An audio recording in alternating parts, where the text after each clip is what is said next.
Hello students, welcome back to the online studies provided by Shri Sham School. I am your science teacher and today's video is for class 6th chapter 5 and the chapter name is kinds of materials. तो हम 4 chapter कर चुके हैं अभी तक. आज 5th chapter start करते हैं. तो देखिए जो हमारा पहला टॉपिक है वो है मटीरियल्स. देखिए पहले तो चैप्टर का नाम समझ लेते हैं, काइंड्स ऑफ मटीरियल्स. काइंड्स का मतलब होता है प्रकार, कितनी तरह के मटेरियल्स की. जो भी मटेरियल, किसी भी तरह का सामान, कुछ भी हो गया, कोई भी थिंग हो गई, कोई भी आइटम हो गया, वो कितने तरह के होते हैं. तो सबसे पहले हमारा जो टॉपिक है वो है मटेरियल एक्चुअली में क्या होते हैं, क्या क्या चीज़ें मटेरियल्स के अंदर आती हैं. तो all of us use different objects in our day to day life. हम सारे अलग अलग तरह के ऑब्जेक्ट्स दिन में यूज़ करते हैं, हर दिन मतलब हमारी डेली लाइफ में यूज़ करते हैं. जैसे कपड़े, shoes, pencil, eraser, books, notebooks etcetera, ये सारी चीज़ें हम यूज़ करते हैं. और objects that you must have using regularly, ये सारी हम डेली यूज़ करते हैं.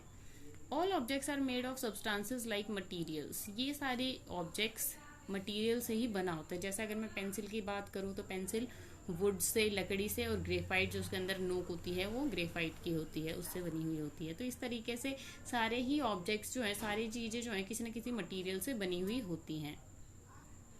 It is very important to use the proper material for making a particular object. ये बहुत ज़्यादा ज़रूरी है.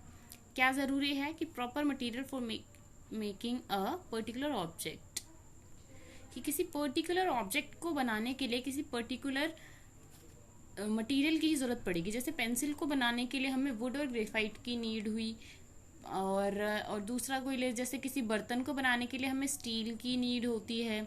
बुक्स को बनाने के लिए हमें पेपर की नीड होती है. तो ऐसा नहीं होता हम पेपर की पेंसिल बना ले या फिर वुड से हम क्या करें, पेपर बना लें जो नॉर्मल वुड होता है. तो ये सारी चीज़ें क्या है कि किसी भी ऑब्जेक्ट को बनाने के लिए, किसी भी पर्टिकुलर ऑब्जेक्ट को बनाने के लिए किसी पर्टिकुलर मटेरियल की ज़रूरत पड़ती है. जैसे एग्जांपल में देखिए यहाँ पे क्या दे रखा है, a chalk made material like coal और सैंड. जो चॉक होता है वो कोल और सैंड, कोयले या सैंड से बनता है. Would be useless because it can not be used to write on the black board. अगर हम इसको चॉक को कोल और सैंड, मिट्टी और कोयले से बनाएंगे तो क्या होगा, वो बिल्कुल यूजलेस होगा, हमारे लिए ब्लैक बोर्ड पे वो काम नहीं करेगा. Thus it is essential